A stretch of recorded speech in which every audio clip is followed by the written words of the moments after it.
Pemirsa Komisi Pemberantasan Korupsi KPK secara resmi menetapkan Budiman Bayu Prasojo, Kepala Seksi Intelijen Cukai Direktorat Penindakan dan Penyidikan Direktorat Jenderal Bea dan Cukai Kementerian Keuangan sebagai tersangka baru terkait kasus dugaan suap dan gratifikasi mengenai importasi barang tiruan atau KW. Budiman Bayu menjadi tersangka ketujuh dalam perkara yang terungkap melalui operasi tangkap tangan pada 4 Februari 2026 lalu.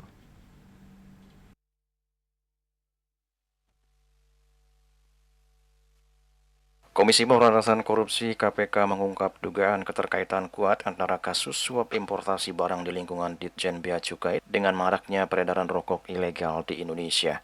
Deputi Penindakan dan Eksekusi KPK Asep Guntur Rahayu menyebut praktik pemalsuan dan penyalahgunaan pita cukai termasuk penggunaan cukai murah untuk produk bernilai lebih tinggi diduga menjadi modus yang merugikan penerimaan negara.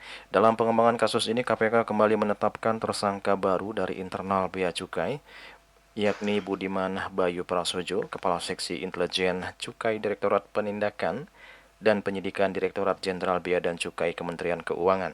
Penetapan ini dilakukan setelah KPK menemukan cukup alat bukti. Asep menjelaskan peran Budiman berkaitan dengan uang senilai 5,19 miliar lebih yang ditemukan KPK di Safe House di Ciputat, Tangerang Selatan.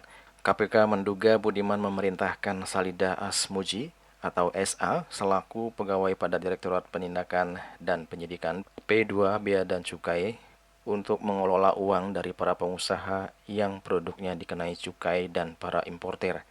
Dalam keterangannya, Asep menyebut uang itu awalnya disimpan pada safe house yang berlokasi di Jakarta Pusat atas arahan dari Budiman. Kemudian pada Februari 2026, Budiman diduga memerintahkan Salida membersihkan safe house di Jakarta Pusat untuk segera dipindahkan ke safe house lain di kawasan Ciputat, Tangerang Selatan.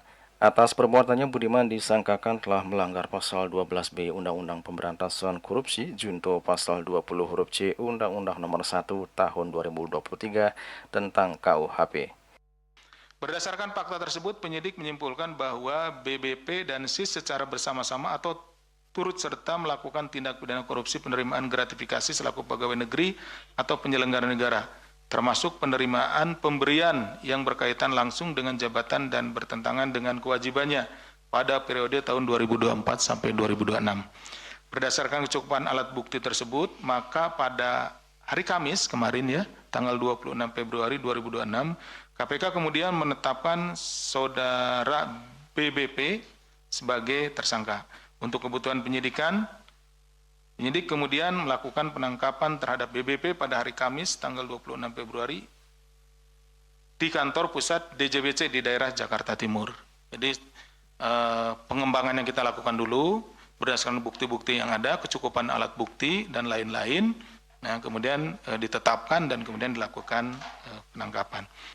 Atas perbuatannya saudara BBP disangkakan telah melanggar pasal 12 huruf B besar Undang-Undang Nomor 31 Tahun 99, Yunto Undang-Undang Nomor 20 Tahun 2001, Yunto pasal 20 20 huruf C Undang-Undang Nomor 1 Tahun 2023 tentang KUHP.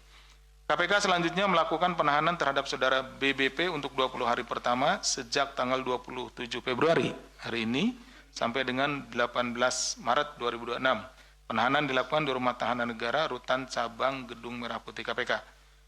Sebelum penetapan Budiman Bayu Prasojo, KPK telah lebih dulu mengumumkan 6 tersangka dalam kasus dugaan suap dan gratifikasi mengenai importasi barang KW di lingkungan Ditjen Bea Cukai Kementerian Keuangan pada 5 Februari lalu.